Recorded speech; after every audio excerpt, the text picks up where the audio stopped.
చాలా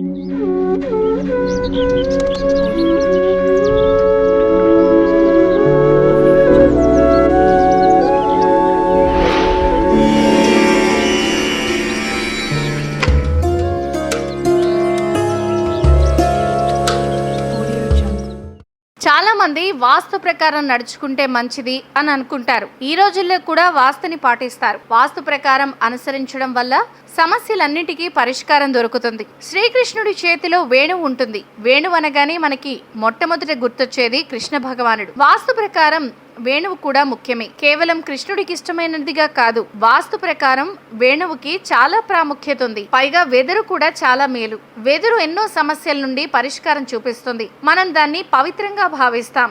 వాస్తు ప్రకారం ఇంట్లో వేణువుని ఉంచితే నెగిటివ్ ఎనర్జీ తొలగిపోయి పాజిటివ్ ఎనర్జీ తీసుకొస్తుంది. సమస్యలు, వాస్తు దోషాలు వంటివి పోతాయి. వాస్తు ప్రకారం ఉద్యోగం గురించి కానీ, ఆఫీస్ విషయాల గురించి కానీ బాధపడితే ఇంటికి ఒకవేళ దీన్ని తీసుకువెళ్ళండి. మీరు పని చేసే చోటు కూడా పెట్టుకోండి. దీనివల్ల మీ కెరీర్ లో ఇబ్బందులు రాకుండా ఉంటాయి. ఆనందంగా ఉండడం అవుతుంది. చాలా మంది ఎంతగానో కష్టపడతారు, ఫలితం ఉండదు. కానీ వేణువు ఉంటే చాలా చక్కగా సమస్యల నుండి బయటపడచ్చు. కృష్ణుడి ఆలయం వద్ద కూడా వేణువు అమ్ముతారు. ఒకవేళ దాన్ని కొని మీరింటికి, షాప్ కి లేదంటే ఆఫీస్ కి తీసుకువెళితే సక్సెస్ ని అందుకోవచ్చు. భార్య భర్తల మధ్య గొడవలకు పరిష్కారం లభిస్తుంది. అయితే ఇంట్లో వేణువు పెట్టుకోకూడదని అంటూ ఉంటారు. కానీ ఊదితే ఉంటే మంచి పాజిటివ్ ఎనర్జీ వస్తుంది అని అంటారు. ఒకవేళ మీరు అలా నమ్మితే ఉదయం సాయంత్రం మీరు 5 నుండి 10 నిమిషాలు ఫ్లూట్ ఊదితే కూడా మీ ఇంట్లో ఆనందం వెల్లివిరుస్తుంది, సమస్యలు ఉండవు.